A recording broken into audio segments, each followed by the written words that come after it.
అందరికీ నమస్కారం. ఈరోజు 27 మే రోజు 8 AM to 4 PM MLC graduate selection Hanamkonda డిస్ట్రిక్ట్లో కూడా ఏర్పాటు చేయడం జరిగింది. మన దగ్గర 67 పోలింగ్ స్టేషన్స్ ఉన్నాయి అండ్ ప్రతి పోలింగ్ స్టేషన్లో పోలింగ్ కమెన్స్మెంట్ కూడా అయిపోయింది.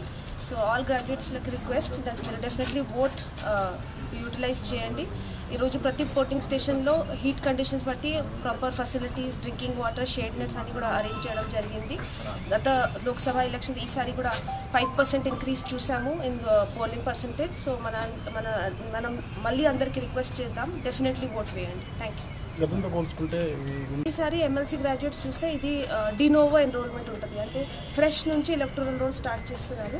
సో ఈసారి దాదాపు అంత ఇంక్రీజ్ లేదు నెంబర్ ఆఫ్ గ్రాడ్యుయేట్స్లో, కానీ డినోవో ఎన్రోల్మెంట్ కాబట్టి అందరూ రీసెంట్గా ఎన్రోల్ చేసి ఉంటారు, అందరి మైండ్లో ఫ్రెష్గా ఉంటుంది. సో మీడియా ద్వారా అందరి ద్వారా మనకు అదే రిక్వెస్ట్ దట్ VIS డిస్ట్రిబ్యూషన్ కూడా చేశాము. సో అందరూ డెఫినెట్లీ ఓట్ వేయాల్సింది. 67 పోలింగ్ స్టేషన్స్లో షేడ్ నెట్స్, డ్రింకింగ్ వాటర్, తర్వాత క్యూయింగ్ అరేంజ్మెంట్స్ అవన్నీ కూడా చేయడం జరిగింది. ఓటింగ్ ఫెసిలిటేషన్ కోసం బయట posters, how to vote, preferential voting కాబట్టి హౌ టు ఓట్ అది ఒక చాలా ఎడ్యుకేషనల్ పోస్టర్ కూడా పెట్టడం జరిగింది. సో అందరికీ ఫెసిలిటేట్ చేయడానికి అన్ని ఏర్పాట్లు రెడీ ఉన్నాయి.